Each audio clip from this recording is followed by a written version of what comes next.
মোহনা digital live থেকে আপনাদেরকে স্বাগত জানাচ্ছি। আমি মাহমুদুল হাসান রিয়াদ। আমি যেখানে দাঁড়িয়ে আছি সেটা জামালপুর ১ আসনে। এখানে কিন্তু আজকে দেওয়ানগঞ্জ এবং বকশীগঞ্জ গণমানুষের ঢল নেমেছে। তো আমরা যতটুকু আমরা জেনেছি, এখানে কিন্তু আমাদের এম রশিদুজ্জামান মিল্লাত তিনি কিন্তু রয়েছেন আমাদের এই গণমিছিলে। এবং আমাদের এই জামালপুর ১ আসনের দেওয়ানগঞ্জ এবং বকশীগঞ্জের, শুধু বকশীগঞ্জ উপজেলার একটি পৌরসভা এবং ৭টি ইউনিয়নের প্রতিটি প্রান্তর থেকে ছুটে আসা সেই আহ, আহ, একাধিক জনগণ এবং তৃণমূলের সকল নেতাকর্মী। আমরা যদি একটু আপনাদেরকে আর একটু বিস্তারিত দেখাতে চাই, তাহলে আপনারা অবশ্যই দেখতে পারেন। জামালপুরের ১ আসনে মোট ভোটার সংখ্যা রয়েছে ৪,২৮,৮৮৫টি এবং এখানে কিন্তু পুরুষ ভোট রয়েছে ২,১৪,১০৪টি এবং মহিলা ভোট রয়েছে ২,১৪,৭৬৯টি এবং তৃতীয় লিঙ্গর ভোট রয়েছে মাত্র ২ জন। এখানে আমরা যদি আরেকটু আপনাদেরকে জানিয়ে রাখি, এখানে কেন্দ্র সংখ্যা রয়েছে ১২৮টি।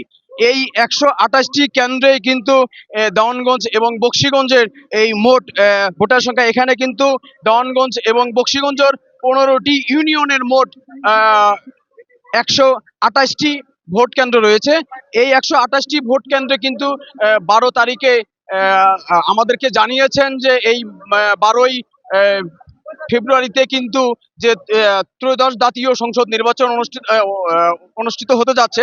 সেই নির্বাচনে তারা কিন্তু সেই ২০০১ সালের সেই রূপকার উন্নয়নের রূপকার এম রশিদুজ্জামান মিল্লাত, তাকে কিন্তু তারা আবারও সেই সংসদ ২০২৬-এ তাকে কিন্তু আবারও তাকে সংসদে দেখতে চাচ্ছে।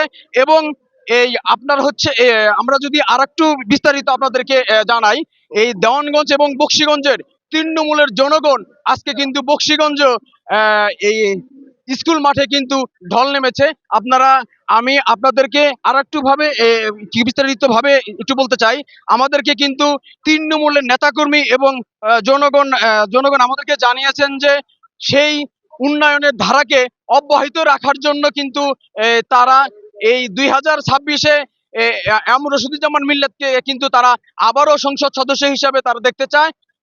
এবং তাদের প্রত্যেকটাই তাদের জনগণের প্রত্যাশা কিন্তু ছিল একটাই, সাবেক আমাদের সেই দেওয়ানগঞ্জ এবং বকশীগঞ্জ উন্নয়নের সেই প্রতীক কিন্তু আমরা দেখতে যাচ্ছি। এই ছিল সর্বশেষ তথ্য। মাহমুদুল হাসান রিয়াদ, মোহনা টেলিভিশন, জামালপুর।